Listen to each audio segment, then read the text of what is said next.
కన్నీళ్ళు ఏడుపుడు అవసరం. ఏడుపు ఇష్టమా? మరి నేను ఏడవని రోజులని భగవంతుడు తండ్రి కూడా మన అడుగుతాడు.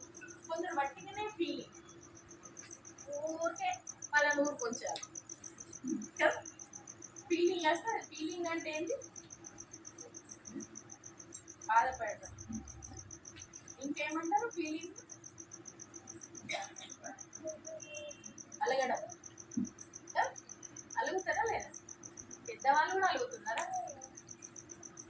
మీరు కూడా అలుగుతారా? చిన్నపిల్లలు అంటే అలుగుతారా? ఎవరెవరి మీద? వారి మీద, తల్లిదండ్రుల మీద, అత్తమ్మల మీద, మీ మీద మీరు కూడా అలుగుతారు. అదేం జీవితం ఏమో నాకు అర్థమవుతుంది కదా. మరి ఇప్పుడు భగవంతుడు అనేది వజ్రతుల్యమైన జీవితాన్ని తయారు చేయడం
ప్రతి పరిస్థితిలోనూ ఎల్లప్పుడూ కదలకుండా స్థిరంగా మరియు ఏకరసంగా ఉండాలి. శుభభావన మరియు శుభకామన మంత్రం ద్వారా ప్రతి ఆత్మను సంతుష్టం చేస్తూ ఎల్లప్పుడూ సంతుష్టంగా ఉంటాను. మధురమైన మాటలతో చిరునవ్వు గల ముఖంతో మధురంగా వ్యవహరిస్తాను. భోలానాథుడైన శివ తండ్రిని సత్యమైన మరియు స్వచ్ఛమైన హృదయంతో సంతుష్టం చేసి చింతలు మరియు వ్యర్థమైన ఆలోచనల నుండి విముక్తి పొందుతాను. స్వరాజ్య అధికారిగా అయి నియంత్రణ మరియు పాలించే శక్తి ద్వారా మీ మనస్సు మరియు బుద్ధిని వ్యర్థం కాకుండా ఉంచుకోవడం ద్వారా సంకల్పం మరియు సమయాన్ని పొదుపు చేస్తాను.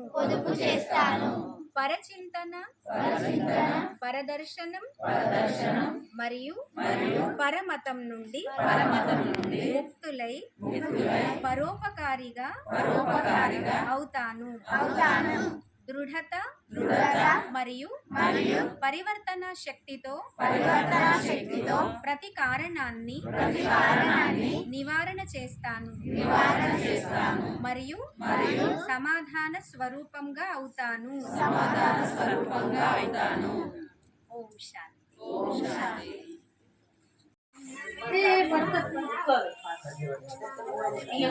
కొత్త పిల్లలు మన బీకేస్ తర్వాత ముట్టియండి, ఒక్కొక్కటి ముట్టియండి,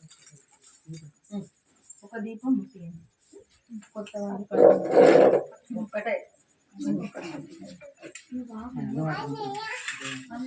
పెట్టిన